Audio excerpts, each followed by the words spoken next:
Ang atsarang papaya. Ayan, ginadugad na ng aking sista ang aming papaya. Ang aking kamera ay malabo sa mata. Ayan.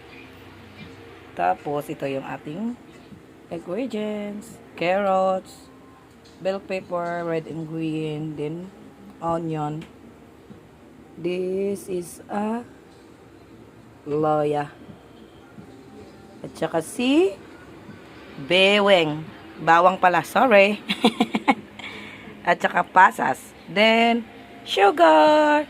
Then, suka. Ayan. Ngayon, lagay na natin yan sa ating paglulutuan. Ayan, suka. Dagdagan natin siya. Kasi gusto ko maraming sauce.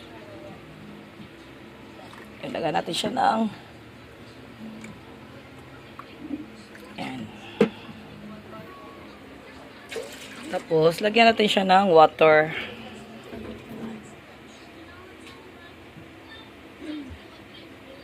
Lagyan natin siya ng 1.5 water din.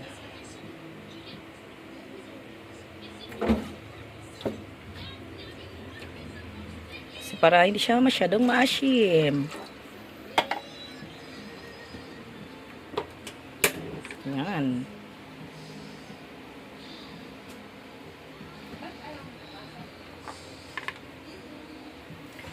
Tapos ngayon, ilagay natin siyang ating loya and bawang.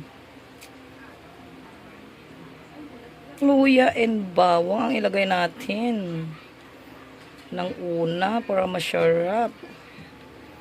Ayan si bawang.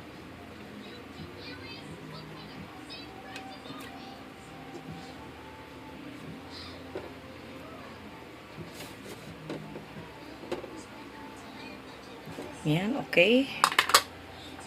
Tapos lagyan natin ng sugar. Pero ang sugar ko is tansyado. Tansya lang yan. Dadagdagan natin yan mamaya.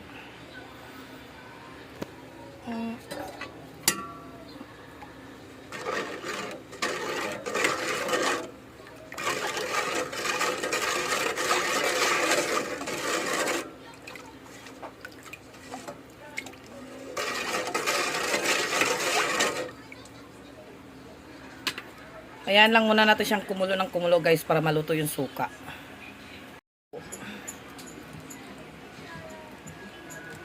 Ayan. Then, pamintang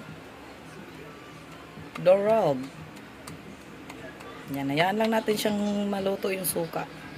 Siya, luto na yung suka natin. Tikman nga natin.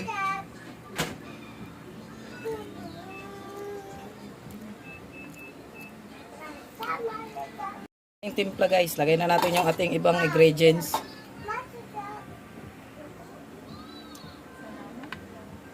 Lagyan natin patayin na natin yung apoy pala guys. Yan, apoy. Patay muna natin yan. Lagyan natin si carrots. Yan.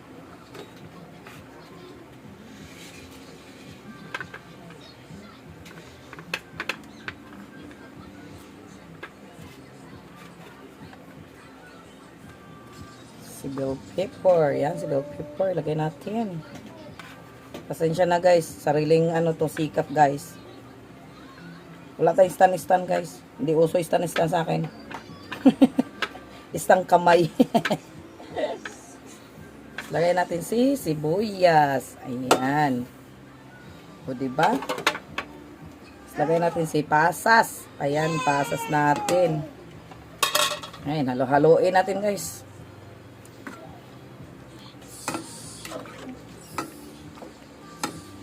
Nasa inyo na yun guys kung paano kayo gumawa ng mahiwa ha. Kung gusto nyo lagyan ng design. Nasa inyo na yan.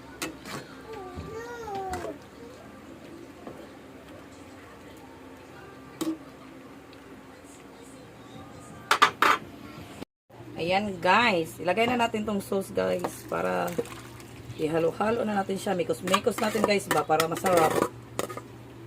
Mikos-mikos lang good.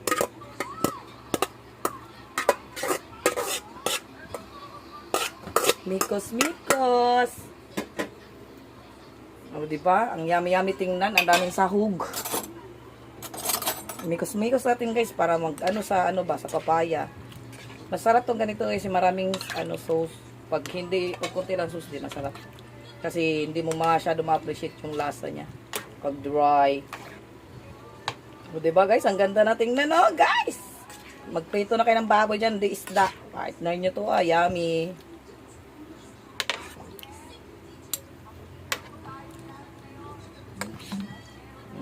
Kailangan natin siyang haluin ng mabuti guys para paano talaga yung lasa niya doon sa papaya. Kasayaan natin siyang mababad dyan. Bago natin siya ilagay sa mga lagyanan. So, di ba?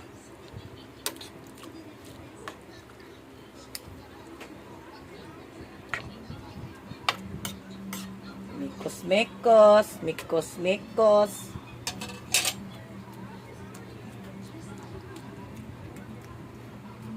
Mikos-mikos ang ating atsara. Uy, ganda ng kulay oh.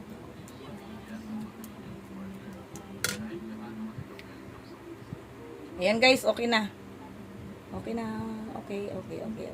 Thanks for the watching.